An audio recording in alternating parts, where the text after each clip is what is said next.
പ്രിയമുള്ളവരെ, നിത്യസത്യങ്ങളെയും മരണാനന്തര ജീവിതത്തെയും കുറിച്ചുള്ള നമ്മുടെ ഈ പഠന പരമ്പരയിൽ ഇന്ന് നമ്മൾ പഠിക്കുന്നത് ശുദ്ധീകരണ സ്ഥലത്തെക്കുറിച്ച്, അതുപോലെ തന്നെ ശുദ്ധീകരണ സ്ഥലത്തിലെ ആത്മാക്കൾക്ക് വേണ്ടി പ്രാർത്ഥിക്കുന്നതിൻ്റെ പ്രസക്തിയെക്കുറിച്ചാണ്.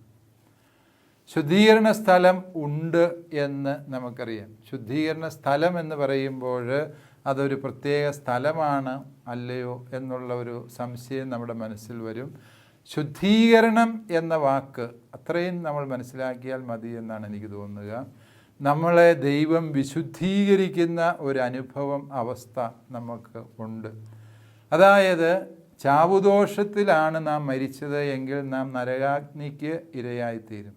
അതേസമയം ചാവുദോഷങ്ങളില്ല, ലഘുപാപങ്ങൾ മാത്രമേ പരിഹരിക്കപ്പെടാനുള്ളൂ, പാപത്തിൻ്റെ കാലിക ശിക്ഷകൾ മാത്രമേ ശേഷിക്കുന്നുള്ളൂ എങ്കിൽ ആ വ്യക്തിക്ക് നേരിട്ട് സ്വർഗത്തിൽ പോകാൻ ആ ലഘുപാപങ്ങൾ തടസ്സമാകയാൽ ആ പാപത്തെ നിന്ന് വിശുദ്ധീകരണം നേടാൻ ദൈവം അവസരം കൊടുക്കുന്നു എന്നുള്ളതാണ് നമ്മൾ ശുദ്ധീകരണ സ്ഥലം എന്ന് പറയുന്നതിലൂടെ ഉദ്ദേശിക്കുന്നത്. ലളിതമായി പറഞ്ഞാൽ, ഒരമ്മ കുഞ്ഞിനെ കിടക്കയിൽ കിടത്താൻ കൊണ്ടുപോകുമ്പോഴാണ് മനസ്സിലാകുക ആ കൊച്ചിൻ്റെ കാലയിൽ ചെളി പറ്റിയിട്ടുണ്ട്. കൊച്ച് കുളിപ്പിച്ച് കഴിഞ്ഞ് എവിടെയൊക്കെ ഇറങ്ങി നടന്ന് കാലയിൽ അഴുക്ക് പറ്റിയിരിക്കും. അമ്മ എന്തു ചെയ്യും? ആ കൊച്ചിനെ കൊണ്ടുപോയി കാല് കഴുകി വൃത്തിയാക്കി അവനെ തൂത്ത് തുടച്ച് വൃത്തിയായി കൊണ്ടുപോയി കിടക്കയിൽ കിടത്തും. അതുകൊണ്ട് ശുദ്ധീകരണ സ്ഥലത്തെ ഒരു ശിക്ഷ എന്നുള്ളതിനേക്കാൾ ഉപരി മരണത്തിനപ്പുറത്തേക്ക് നീളുന്ന ദൈവത്തിൻ്റെ കാരുണ്യം എന്ന അർത്ഥത്തിൽ വ്യാഖ്യാനിക്കാനാണ് സഭാമാതാവ് ആഗ്രഹിക്കുക. എന്ന് പറയുമ്പോൾ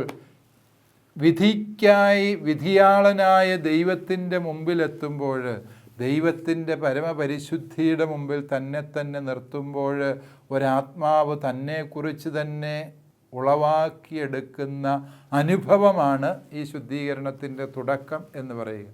ഇതുവരെയും ആത്മാവിന് തന്നെ ദൈവം കാണുന്നത് പോലെ കാണാൻ കഴിഞ്ഞിരുന്നില്ല. അതേസമയം ദൈവസന്നിധിയിൽ നിൽക്കുമ്പോഴാണ് തൻ്റെ കുറവുകൾ, പരിമിതികൾ മനുഷ്യന് മനസ്സിലാവുക. ദൈവദർശനം ലഭിച്ച മനുഷ്യർക്കെല്ലാം സമാനമായ അനുഭവങ്ങൾ ഉണ്ടാകുന്നതിൻ്റെ വിവരണങ്ങൾ നമ്മൾ ബൈബിളിൽ വായിക്കുന്നുണ്ട്. കത്തുന്ന മുൾപ്പടർപ്പിൽ ദൈവം ഇറങ്ങി വന്നപ്പോൾ മോശയ്ക്ക് തൻ്റെ അയോഗ്യതകളെക്കുറിച്ച് അവബോധമുണ്ടായി. ദേവാലയത്തിൽ ദൈവീക ദർശനം ലഭിക്കുമ്പോൾ യെശയ്യാ പ്രവാചകന് പ്രവചന ഗ്രന്ഥം 6-ാം അധ്യായത്തിലാണ് ഈ വിവരണം. നമ്മൾ വായിക്കുന്നുണ്ട്, ഞാൻ അയോഗ്യനാണ് എന്ന് തോന്നലുണ്ടാകുന്നു പ്രവാചകന്. തീക്കനൽ കൊണ്ട് ബലിപീഠത്തിൽ നിന്ന് ഒരു കനൽ എടുത്ത് ദൈവം ഈ പ്രവാചകൻ്റെ അധരങ്ങളെ ശുദ്ധീകരിക്കുന്നത് നാം തിരിച്ചറിയുന്നു. ആർക്കെല്ലാം ദൈവീക ദർശനങ്ങളുണ്ടായോ? ഈശോ മിശിഹായുടെ മുമ്പിൽ നമുക്കറിയാം, രൂപാന്തരീകരണ മലയിൽ ശ്ലീഹന്മാർ 3 പേരുണ്ടായിരുന്നു. അവർക്ക് സ്വർഗീയ അനുഭവമുണ്ടായപ്പോൾ അവർ തങ്ങളെ തന്നെ എളിമപ്പെടുത്തിക്കൊണ്ട് തമ്പുരാൻ്റെ മുമ്പിലായിരുന്ന് പ്രാർത്ഥിക്കുകയാണ്. കർത്താവെ, നമുക്കിവിടെ തന്നെ ആയിരിക്കാം, ഞങ്ങൾ 3 കൂടാരങ്ങൾ നിർമ്മിക്കാം, ഒന്ന് നിനക്ക്, ഒന്ന് മോശയ്ക്ക്, ഒന്ന് ഏലിയായിക്ക്. കർത്താവിനോട് ഒത്തായിരിക്കുന്നതിലൂടെയാണ് വിശുദ്ധീകരണം. ശ്ലീഹന്മാരെ ഈശോ വിളിക്കുന്ന രംഗങ്ങളിൽ നമുക്ക് കാണാം. പത്രോസിൻ്റെ മുമ്പിൽ ഈശോ അത്ഭുതകരമായി മീൻ പിടിച്ചപ്പോൾ പത്രോസ് പറയുന്ന മറുപടി എന്താ? ദൈവമേ, പാപിയായൊരു മനുഷ്യനാണ് ഞാൻ, എന്നിൽ നിന്ന് അകന്നു പോകണമേ. അതായത് ദൈവ സാന്നിധ്യം മനുഷ്യനിൽ പാപബോധവും തൻ്റെ കുറവുകളെക്കുറിച്ചുള്ള യഥാർത്ഥ അവബോധവും ജനിപ്പിക്കുന്നു എന്നത് സത്യമാണ്. ഈ ഒരു അവബോധമാണ് ശുദ്ധീകരണ സ്ഥലം അഥവാ ശുദ്ധീകരണം എന്നതിലൂടെ നാം ലക്ഷ്യം വയ്ക്കുന്നതും നാം മനസ്സിലാക്കേണ്ടതും എന്ന യാഥാർത്ഥ്യം ഓർക്കുക. ഇതിന് വിശുദ്ധ ഗ്രന്ഥത്തിന് അടിസ്ഥാനമില്ല എന്ന് പലരും വ്യാഖ്യാനിക്കാറുണ്ട്. അതായത് ശുദ്ധീകരണ സ്ഥലം നമുക്ക് പറയുന്നതിന് ബൈബിളിന് അടിസ്ഥാനമില്ല എന്ന് പറയുന്നവർ ഉദ്ദേശിക്കുന്നത് ഈ 73 പുസ്തകങ്ങളുള്ള ബൈബിളിനെ അല്ല എന്നുള്ളതാണ് അതിലെ ഏറ്റവും വലിയ വിരോധാഭാസം. തങ്ങൾക്ക് താല്പര്യമില്ലാത്ത പുസ്തകങ്ങൾ ബൈബിളിലില്ല എന്നൊക്കെ പറഞ്ഞ് എടുത്തു മാറ്റിയിട്ടാണ് ശുദ്ധീകരണ സ്ഥലം ബൈബിളിലില്ല എന്ന് പറയുന്നത്. പക്ഷേ മരണാനന്തരം വിശുദ്ധീകരിക്കപ്പെടാനുള്ള സാധ്യത അത് വിശുദ്ധ ഗ്രന്ഥം വളരെ ആഴത്തിൽ പഠിപ്പിക്കുന്ന ഒരു സാധ്യതയാണ്. ഉദാഹരണമായി മക്കബായരുടെ 2-ാം പുസ്തകം 12-ാം അധ്യായം 40 മുതലുള്ള വാക്യങ്ങളിൽ യുദ്ധത്തിൽ മരിച്ചവരുടെ ശരീരങ്ങൾ സംസ്കാരത്തിനായി ക്രമീകരിക്കുമ്പോൾ അവർ ചില വിഗ്രഹങ്ങളെ തങ്ങളുടെ വസ്ത്രങ്ങൾക്കിടയിൽ ഒളിപ്പിച്ചു എന്ന് കണ്ടപ്പോൾ ഗുരുതരമായ ആ പാപം പരിഹരിക്കാൻ ജെറുസലേമിലേക്ക് കാഴ്ച സമർപ്പണം നടത്തുന്ന യൂദാസ് മക്കബേയൂസിൻ്റെ വിവരണമാണത്. അതായത് മരിച്ചുപോയവരുടെ ആത്മാക്കളെ തങ്ങളുടെ പ്രാർത്ഥനകൾ വഴി വിശുദ്ധീകരിക്കാൻ പറ്റുമെന്ന് ഈശോയുടെ ജനനത്തിന് മുൻപ് തന്നെ പരിശുദ്ധാത്മാവ് വെളിപ്പെടുത്തിയിരുന്നു എന്നുള്ളതിൻ്റെ സ്പഷ്ടമായ സൂചനയായി നമുക്ക് ഈ വചനഭാഗത്തെ മനസ്സിലാക്കാൻ വേണ്ടി സാധിക്കും. വീണ്ടും വിശുദ്ധ പൗലോസ് അപ്പോസ്തലൻ കൊറിന്ത്യർക്ക് എഴുതുന്ന ലേഖനത്തിൽ ഇതേക്കുറിച്ച് വളരെ കൃത്യമായി സംസാരിക്കുന്നുണ്ട്. കൊറിന്തോസുകാർക്ക് എഴുതിയ 1-ാം ലേഖനം 3-ാം അധ്യായം 11 മുതലുള്ള വാക്യങ്ങളിൽ പൗലോസ്ലീഹ അത് വളരെ വ്യക്തമായി പറയുന്നുണ്ട്. ഓരോരുത്തരുടെയും പണി അഗ്നിയാൽ ശോധന ചെയ്യപ്പെടും. ദൈവത്തിനു മുമ്പിൽ നിലനിൽക്കുന്ന പണി സമ്മാനാർഹമാകും. അതായത് ദൈവം അഗ്നി കൊണ്ട് പരിശോധിക്കുമ്പോൾ ചിലത് മൂല്യം കുറഞ്ഞതായി കാണപ്പെടും. അവരെ ദൈവം അഗ്നിയിലൂടെ ശുദ്ധീകരിച്ച് രക്ഷ നൽകും എന്നാണ് അപ്പസ്തോലൻ അവിടെ കൃത്യമായി പറഞ്ഞിരിക്കുന്നത്. ഈശോയുടെ തന്നെ പ്രബോധനങ്ങളിലേക്ക് തിരിച്ചു വരുമ്പോൾ നമുക്കറിയാം, മത്തായിയുടെ സുവിശേഷം 12-ാം അധ്യായത്തിൻ്റെ 32-ാം വാക്യവും അതിൻ്റെ സമാനമായിട്ടുള്ള സമാന്തര സുവിശേഷങ്ങളിലും നമ്മൾ വായിക്കുന്നുണ്ട്. മനുഷ്യപുത്രനെതിരായ പാപങ്ങൾ ക്ഷമിക്കപ്പെടാം, എന്നാൽ പരിശുദ്ധാത്മാവിനെതിരായ പാപങ്ങൾ ഈ ലോകത്തിലോ വരാനിരിക്കുന്ന ലോകത്തിലോ ക്ഷമിക്കപ്പെടുകയില്ല. അവിടെ വ്യക്തമാക്കുന്ന എന്താണ്?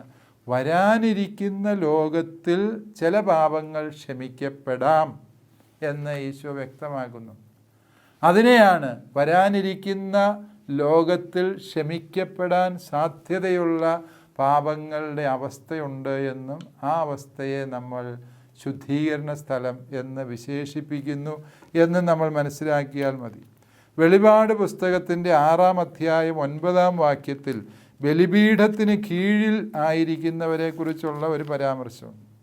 ചിലർ രക്തസാക്ഷികളായവർ, കർത്താവിന് വേണ്ടി വിശ്വാസം സമർപ്പിച്ചവർ, അവർ ബലിപീഠത്തിനരികിൽ കാത്തിരിക്കുകയാണ്, ബലിപീഠത്തിനടിയിൽ കാത്തിരിക്കും. അത് ശുദ്ധീകരണ സ്ഥലത്തിൻ്റെ പ്രതീകമാണ് എന്ന് വ്യാഖ്യാനിക്കുന്ന സഭാപിതാക്കന്മാരുണ്ട്. അതായത് ബലിപീഠത്തിലെ പ്രാർത്ഥനകൾ അവരെ വിശുദ്ധീകരിച്ച് മോക്ഷഭാഗ്യത്തിന് അർഹമാക്കുന്നു എന്നുള്ള ഒരു ചിന്താഗതി. അതായത് വിശുദ്ധ ബൈബിളിൽ ഒരുപാട് സ്ഥലങ്ങളിൽ അവസാനത്തെ ചില്ലിക്കാശ് കൊടുത്തു വീട്ടുന്നത് വരെയും നീ അവിടെ നിന്ന് പുറത്തു പോകില്ല എന്ന് ഈശോ ഗിരിപ്രഭാഷണത്തിൽ പറയുന്നതിൻ്റെ അർത്ഥം നിങ്ങൾക്കറിയാം. മത്തായിയുടെ സുവിശേഷം 5-ാം അധ്യായം 26-ാം വാക്യത്തിലാണ് നമ്മൾ വായിക്കുക. അവസാനത്തെ ചില്ലിക്കാശ് പോലും കൊടുത്തു വീട്ടുന്നത് വരെ നീ അവിടെ നിന്ന് പുറത്തു പോകില്ല എന്ന് പറയുമ്പോൾ നമ്മൾ ആയിരിക്കുന്ന അവസ്ഥകൾക്ക്, നമ്മൾ വിശ്വസിക്കുന്ന സത്യങ്ങൾക്ക് വിശുദ്ധ ഗ്രന്ഥത്തിൽ അടിസ്ഥാനമുണ്ട്.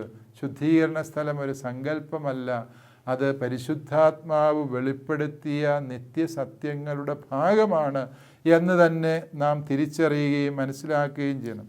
ഇതേക്കുറിച്ച് സഭാപിതാക്കന്മാർ വളരെ കൃത്യമായി പഠിപ്പിച്ചിട്ടുണ്ട്. സഭയുടെ പാരമ്പര്യത്തിൽ മാത്രമല്ല, സഭയുടെ സൂനകദോസുകളും, വിശിഷ്യ ഫ്ലോറൻസ് സൂനകദോസാണ് ശുദ്ധീകരണ സ്ഥലത്തെക്കുറിച്ച് ഏറ്റവും ആധികാരികമായ പഠനം നടത്തിയിരിക്കുന്നത്. 1439 ഫ്ലോറൻസ് സൂനകദോസ്.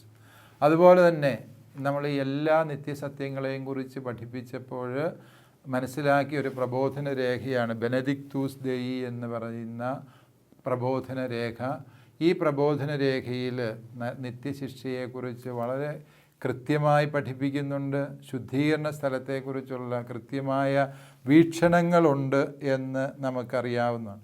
ത്രന്തോസ് സൂനകദോസ് ഇതിനെ കുറെ കൂടി ആധികാരികമായി പഠിപ്പിക്കാൻ ശ്രമിച്ചു.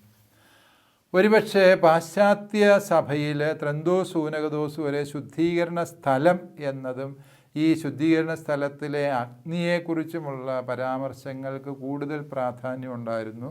അതേസമയം പൗരസ്ത്യ സഭകൾ ആരംഭം മുതൽ ശുദ്ധീകരണം എന്ന ഒരു പദം മാത്രമേ ഉപയോഗിച്ചിരുന്നുള്ളൂ. അവർ ശുദ്ധീകരണ സ്ഥലം എന്ന പദം ഉപയോഗിക്കുന്നതിൽ വൈമുഖ്യം കാട്ടിയിരുന്നു. ത്രന്തോസ് ഊനകദോസ് ഈ പൗരസ്ത്യ ചിന്താഗതിയുടെ തുടർച്ചയെന്നോണം ത്രന്തോസ് ഊനകദോസ് പഠിപ്പിച്ചത് ശുദ്ധീകരണത്തിനാണ് പ്രാധാന്യം, അതിൻ്റെ സ്ഥലം അപ്രസക്തമാണ് എന്നും ശുദ്ധീകരിക്കുന്നത് അഗ്നിയിലൂടെ ആയിരിക്കണം എന്നത് പ്രതീകാത്മകമായി മനസ്സിലാക്കിയാൽ മതി എന്നും സഭാപിതാക്കന്മാരുടെ പ്രബോധനം ത്രന്തോസ് ഊനകദോസിലൂടെ നമുക്ക് ലഭിക്കുന്നുണ്ട്. വീണ്ടും ഇതേക്കുറിച്ച് വളരെ ആഴത്തിലുള്ള പ്രബോധനങ്ങൾ ആധുനിക കാലത്തെ ദൈവശാസ്ത്രജ്ഞന്മാർ നൽകിയിട്ടുണ്ട്. അതിൽ 1-2 പേരെക്കുറിച്ചുള്ള സൂചന നല്ലതാണ്. റൊമാനോ ഗാർദീനിയുടെ പ്രബോധനങ്ങളിൽ അല്ലെങ്കിൽ അദ്ദേഹത്തിൻ്റെ രചനകളിൽ പറയുന്നത്, അദ്ദേഹം ഒരു വലിയ ദൈവശാസ്ത്രജ്ഞനാണ്, യുഗാന്ത്യ ദൈവശാസ്ത്രത്തിലെ ഒരു വലിയ അതികായനാണ് അദ്ദേഹം പറയുന്നത് ദൈവസാന്നിധ്യത്തിൽ നമുക്ക് തോന്നുന്ന ഒരു ആത്മബോധമാണ് നമ്മിലെ പാപത്തെക്കുറിച്ചുള്ള അവബോധം. ഈ പാപത്തെക്കുറിച്ചുള്ള അവബോധം തന്നെ ദൈവത്തിൻ്റെ തിരുമുമ്പിൽ നിൽക്കാൻ ഞാൻ അയോഗ്യനാണല്ലോ, മോക്ഷഭാഗ്യം ഞാൻ നഷ്ടപ്പെടുത്തുന്ന വഴിയിലാണല്ലോ സഞ്ചരിക്കുന്നത് എന്നുള്ള അവബോധം തന്നെ സങ്കടകരമായി മാറുന്നു എന്നാണ് അദ്ദേഹം പറയുക. വീണ്ടും കാൾ റാനറിൻ്റെ അഭിപ്രായത്തിൽ ഈ ശുദ്ധീകരണ സ്ഥലം എന്ന് പറയുന്നത് ഒരു മനുഷ്യന് തൻ്റെ ദൈവസ്നേഹത്തിൽ പക്വത പ്രാപിക്കാൻ ദൈവം കൊടുക്കുന്ന അവസരമാണ്. അവൻ ഈ ഭൂമിയിൽ വെച്ചത് പക്വത പ്രാപിക്കാൻ പറ്റിയില്ല, ആ പക്വത പ്രാപിക്കലിന് ദൈവം കൊടുക്കുന്ന ഒരവസരം എന്ന രീതിയിലാണ് റാനർ ഇതിനെ മനസ്സിലാക്കാൻ ശ്രമിക്കുന്നത്. ലാദിസ്ലാവോ ബോറസ് എന്നൊക്കെ പറയുന്ന വലിയ ദൈവശാസ്ത്രജ്ഞൻ്റെ അഭിപ്രായത്തിൽ നമ്മൾ ഈ ശുദ്ധീകരണ സ്ഥലത്തിൽ ഇത്ര കൊല്ലം കിടക്കണം, 100 കൊല്ലം, 500 കൊല്ലം, 1000 കൊല്ലം എന്നൊന്നും പറയുന്നത് വലിയ പ്രസക്തിയില്ലാത്ത കാര്യമാണ് എന്നും, മറിച്ച് അവിടെ നിത്യതയുടെ അളവുകോലുകൊണ്ടാണ് അവിടെ സമയത്തെ അളക്കേണ്ടത്. ചിലപ്പോൾ 100 കൊല്ലം എന്ന് പറയുന്നത് ഒരു നിമിഷമായിരിക്കും. ദൈവത്തിൻ്റെ തിരുമുമ്പിൽ നിൽക്കുമ്പോൾ അവിടുത്തെ കരുണാർദ്രമായൊരു കടാക്ഷം തന്നെ നമ്മെ വിശുദ്ധീകരിക്കാൻ പര്യാപ്തമാകാം. ചിലപ്പോഴത് വർഷങ്ങൾ നീളുന്നതാകാം. അതുകൊണ്ട് സമയത്തെക്കുറിച്ചുള്ള അവബോധത്തെ, നിത്യതയുടെ സമയത്തെ നമ്മൾ ഭൗമികമായ ദിവസങ്ങളും മാസങ്ങളും വർഷങ്ങളും കൊണ്ട് അളക്കാൻ പാടില്ല എന്ന ഒരു സുന്ദരമായ ചിന്ത അദ്ദേഹത്തിൻ്റെ പ്രബോധനങ്ങളിൽ നമുക്ക് വായിക്കാൻ പറ്റും. ഒരുപക്ഷെ ഇതേക്കുറിച്ചുള്ള ഏറ്റവും ആധികാരികമായ പഠനം നൽകിയിട്ടുള്ള പിതാവ് ബെനഡിക്റ്റ് 16 മാർപ്പാപ്പയാണ്. കർദിനാൾ ജോസഫ് റാറ്റ്സിംഗർ എന്ന പേരിൽ അദ്ദേഹം ഈ 20-ാം നൂറ്റാണ്ട് കണ്ട 21-ാം നൂറ്റാണ്ടിലുള്ള ഏറ്റവും വലിയ ദൈവശാസ്ത്രജ്ഞരിൽ ഒരാളാണ്.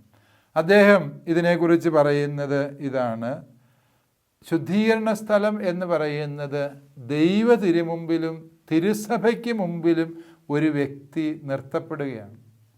ദൈവ തിരുമുമ്പിൽ നിൽക്കുന്ന ആ വ്യക്തി തൻ്റെ ദയനീയാവസ്ഥയും തൻ്റെ പാപാവസ്ഥയും തിരിച്ചറിയുമ്പോൾ ആ വ്യക്തി തിരുസഭയിലേക്ക് തിരിയുന്നു.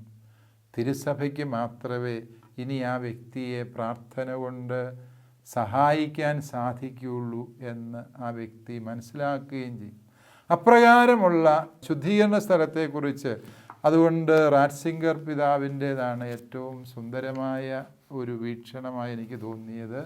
കാരണം ദൈവപിതാവിൻ്റെ മുമ്പിൽ നിൽക്കുന്ന വ്യക്തി തൻ്റെ അയോഗ്യത തിരിച്ചറിയുമ്പോൾ തൻ്റെ അമ്മയായ തിരുസഭയിലേക്ക് കരുണയ്ക്ക് വേണ്ടി തിരിയുന്നു. അത് ആ വ്യക്തിയുടെ വിശുദ്ധീകരണത്തിന് നിമിത്തമാവുകയും ചെയ്യുന്നു. തിരുസഭയാകുന്ന അമ്മ അവർക്ക് വേണ്ടി പ്രാർത്ഥിക്കുമ്പോൾ അത് അവരെ വിശുദ്ധീകരിക്കുന്നു എന്നുള്ള സത്യം.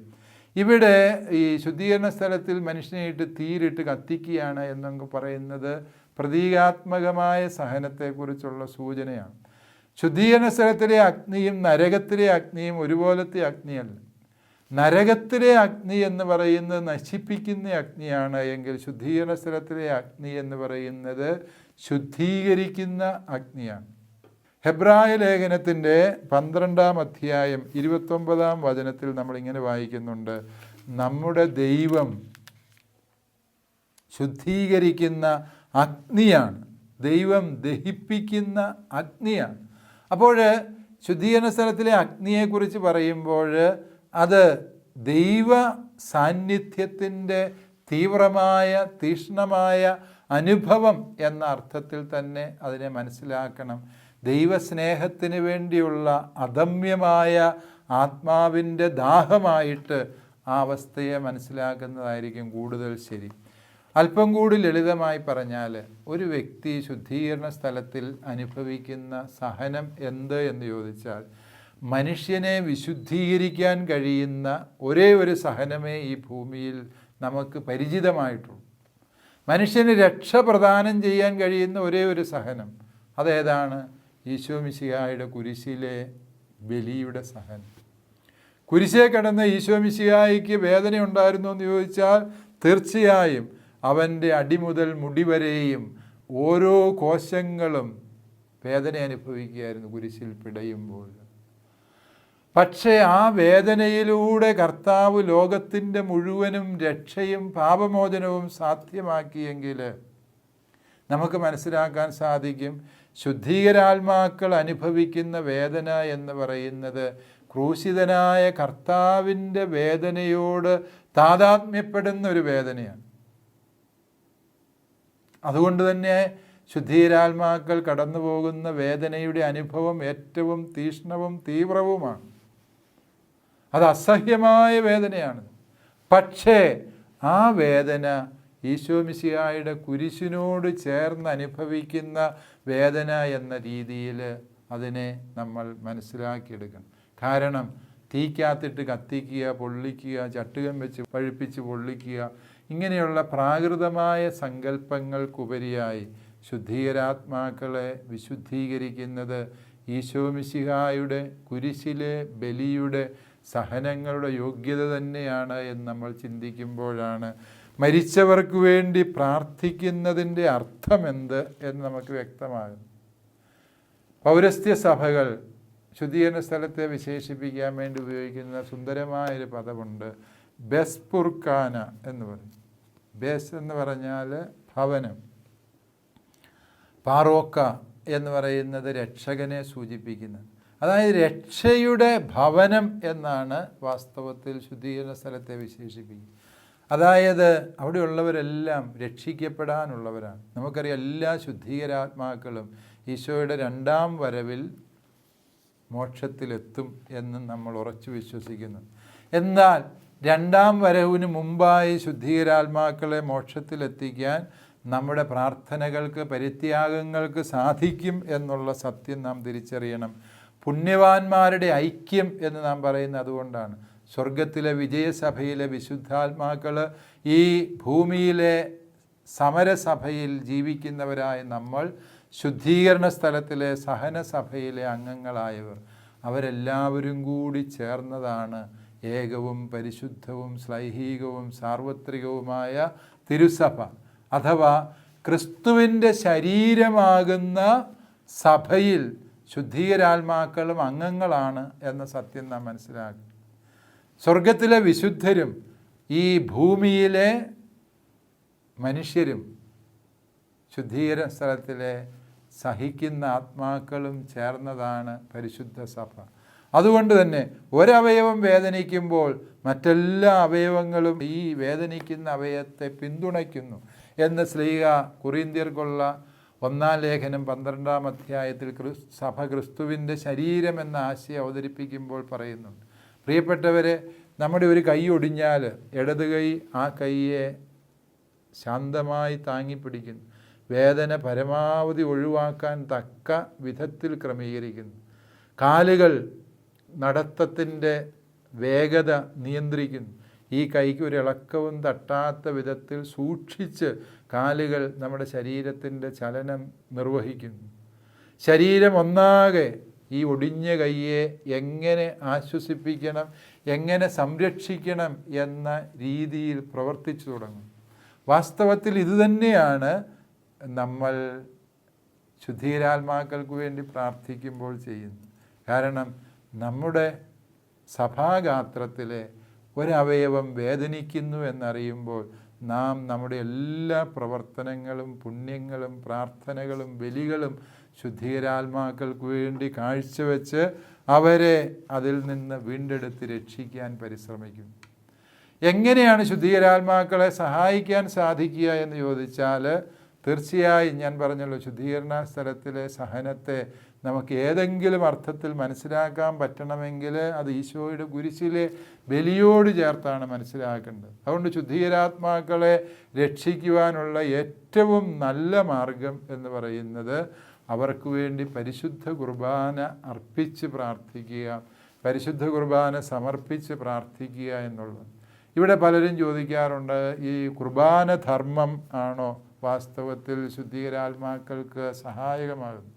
കുർബാന ധർമ്മവും ശുദ്ധീകരാത്മാക്കളുടെ മോക്ഷഭാഗ്യവും തമ്മിൽ കാര്യമായ ബന്ധമൊന്നുമില്ല. വിശുദ്ധ കുർബാനയിൽ ഒരു വ്യക്തി പങ്കുചേർന്ന് പ്രാർത്ഥിച്ചാലും ആ വ്യക്തി ആർക്കു വേണ്ടി ആ വിശുദ്ധ കുർബാനയിൽ നിയോഗം വെച്ച് പ്രാർത്ഥിക്കുന്നുവോ അത് വിശുദ്ധ കുർബാന ധർമ്മം നൽകി അർപ്പിക്കുന്ന അതേ പുണ്യത്തിന് തന്നെ കാരണമാകുന്നു എന്നാണ് സഭ പഠിപ്പിക്കുന്നത്.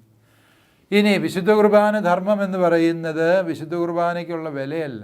ആ വിശുദ്ധ കുർബാനയിൽ ഞാൻ എൻ്റെ ഭാഗത്തു നിന്ന് എൻ്റെ മരിച്ചുപോയ പ്രിയപ്പെട്ടവർക്ക് വേണ്ടി സമർപ്പിക്കുന്ന ഒരു കാഴ്ചയാണത്. അത് ചെയ്യാൻ പറ്റുന്നവർ അത് ചെയ്ത് പ്രാർത്ഥിക്കുക, അല്ലാത്തവർ വിശുദ്ധ കുർബാനയിൽ പങ്കുചേർന്ന് നിങ്ങളുടെ പ്രിയപ്പെട്ട ശുദ്ധീകരാത്മാക്കളെ നിയോഗം വെച്ച് പ്രാർത്ഥിച്ചാലും അവർക്ക് ആ വിശുദ്ധ കുർബാനയുടെ ഫലം ലഭിക്കുക തന്നെ ചെയ്യും. അതുകൊണ്ട് മരിച്ചവർക്ക് വേണ്ടിയുള്ള പ്രാർത്ഥനയെ ഒരു സാമ്പത്തിക മേഖലയുമായി ബന്ധിപ്പിക്കുന്ന കാഴ്ചപ്പാട് തിരുസഭയ്ക്കില്ല എന്ന് പ്രിയപ്പെട്ട വിശ്വാസികളെ നമ്മൾ തിരിച്ചറിയേണ്ടതാണ്. അതുപോലെ തന്നെ ദാനധർമ്മങ്ങൾ, അതുപോലെ നമ്മുടെ പരിത്യാഗ പ്രവൃത്തികൾ, പ്രാർത്ഥനകൾ, ഇവയൊക്കെയും ശുദ്ധീകരാത്മാക്കൾക്ക് ഏറെ പ്രയോജനകരമാണ്. പ്രത്യേകിച്ച് തിരുസഭാ മാതാവ് പൂർണ്ണ ദണ്ഡവിമോചനം പ്രഖ്യാപിച്ചിട്ടുള്ള പ്രാർത്ഥനകളുണ്ട്. ആ പ്രാർത്ഥനകളിൽ പെടുന്നതാണ് കുരിശിൻ്റെ വഴി ചൊല്ലി ശുദ്ധീകരാത്മാക്കൾക്ക് വേണ്ടി കാഴ്ചവെക്കുക, ഒരു ജപമാല ചൊല്ലി ശുദ്ധീകരാത്മാക്കൾക്ക് വേണ്ടി കാഴ്ചവെക്കുക, കരുണക്കൊന്ത ചൊല്ലി ശുദ്ധീകരാത്മാക്കൾക്ക് വേണ്ടി കാഴ്ചവെക്കാം, അരമണിക്കൂർ വിശുദ്ധ ബൈബിൾ വായിച്ച് ശുദ്ധീകരാത്മാക്കൾക്ക് വേണ്ടി കാഴ്ചവെക്കാം, അരമണിക്കൂർ പരിശുദ്ധ കുർബാനയുടെ മുമ്പിൽ, പരിശുദ്ധ കുർബാന എഴുന്നള്ളിച്ച് വെച്ചതിന് മുമ്പിൽ ഇരുന്ന് ആരാധന നടത്തുക. ഈ 5 കാര്യങ്ങളാണ് ഏത് വിശ്വാസിക്കും ഏത് ദിവസവും പ്രാപിക്കാവുന്ന ദണ്ഡവിമോചനങ്ങൾ നൽകുന്ന പ്രവർത്തനങ്ങൾ. ഈ പ്രവർത്തനങ്ങളിൽ നമ്മൾ പങ്കുചേരുകയും അതിൻ്റെ യോഗ്യത ശുദ്ധീകരാത്മാക്കൾക്ക് വേണ്ടി കാഴ്ചവെക്കുകയും ചെയ്യുക എന്ന് പറയുന്നത് ഏറ്റവും ശ്ലാഘനീയമായ പ്രാർത്ഥനയും പ്രവൃത്തിയുമാണ് എന്ന് പ്രിയപ്പെട്ടവരെ മനസ്സിലാക്കുക. വീണ്ടും നമ്മൾ മനസ്സിലാക്കേണ്ടതുണ്ട്, ശുദ്ധീകരാത്മാക്കൾക്ക് വേണ്ടിയുള്ള പ്രാർത്ഥനയുടെ ഭാഗമാണ് നമ്മൾ മരിച്ചവരെ ഓർത്ത് 7-ാം ദിനത്തിൽ പ്രാർത്ഥിക്കാറുണ്ട്, 41-ന് പ്രാർത്ഥിക്കാറുണ്ട്, ആണ്ടുവട്ടത്തിൽ ശ്രാദ്ധം ആഘോഷിക്കാറുണ്ട്. പക്ഷേ ഈ ദിവസങ്ങൾക്ക് എന്തെങ്കിലും പ്രത്യേക പ്രാധാന്യമുണ്ടോ എന്ന് ചോദിച്ചാൽ സഭയുടെ പ്രബോധനം അനുസരിച്ചില്ല എന്നുള്ളതാണ്.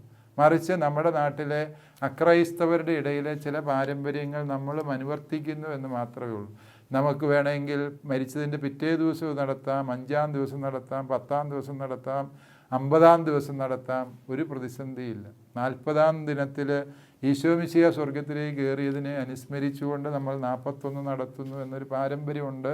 അതൊക്കെ നല്ല പാരമ്പര്യങ്ങളാണ്, അത് ചെയ്യാം. പക്ഷേ ഇത്രാം ദിവസം എന്നുള്ള സങ്കല്പം നമ്മുടെ വിശ്വാസത്തിൻ്റെ ഭാഗമല്ല. അതുകൊണ്ട് ഏത് ദിവസവും നമ്മുടെ പ്രിയപ്പെട്ട മരിച്ചവരെ ഓർക്കാനും പ്രാർത്ഥിക്കാനും നമുക്ക് കഴിയേണ്ടതുണ്ട് എന്ന സത്യം ഓർക്കുക. ചിലർക്ക് ഉള്ള മറ്റൊരു സംശയം ഇതാണ്, ഈ ആത്മഹത്യ ചെയ്തവർ അവർക്ക് വേണ്ടി പ്രാർത്ഥിക്കുന്നതിൽ കാര്യമുണ്ടോ? ഉണ്ട്.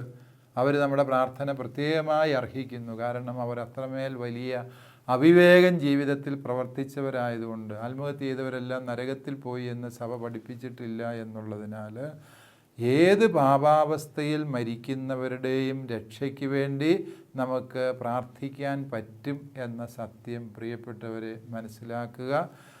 ഈ എല്ലാ വ്യക്തികളും മോക്ഷത്തിലെത്തണം എന്നുള്ള ദൈവത്തിൻ്റെ സ്വപ്നമാണ് മരിച്ചവർക്ക് വേണ്ടിയുള്ള പ്രാർത്ഥനയിലൂടെ നാം സാക്ഷാത്കരിക്കുക. ഒരുപക്ഷെ നരകത്തിൽ പോയവരെ പ്രാർത്ഥനയിലൂടെ നമുക്ക് രക്ഷിക്കാനാവില്ല എന്നത് നമ്മളെ ദുഃഖിപ്പിക്കുന്ന കാര്യമാണ്. പക്ഷേ ആരും നരകത്തിൽ പോയതായി സഭ ഔദ്യോഗികമായി പഠിപ്പിച്ചിട്ടില്ലാത്തതിനാൽ എല്ലാ മരിച്ചവർക്ക് വേണ്ടിയും നമുക്ക് തീക്ഷ്ണമായി പ്രാർത്ഥിക്കാം. മരിച്ച വിശ്വാസികളുടെ ആത്മാക്കൾക്ക് തമ്പുരാൻ്റെ മനോഗുണത്താലെ മോക്ഷത്തിൽ ചേരുവാൻ ഇടവരട്ടെ. ആമേൻ.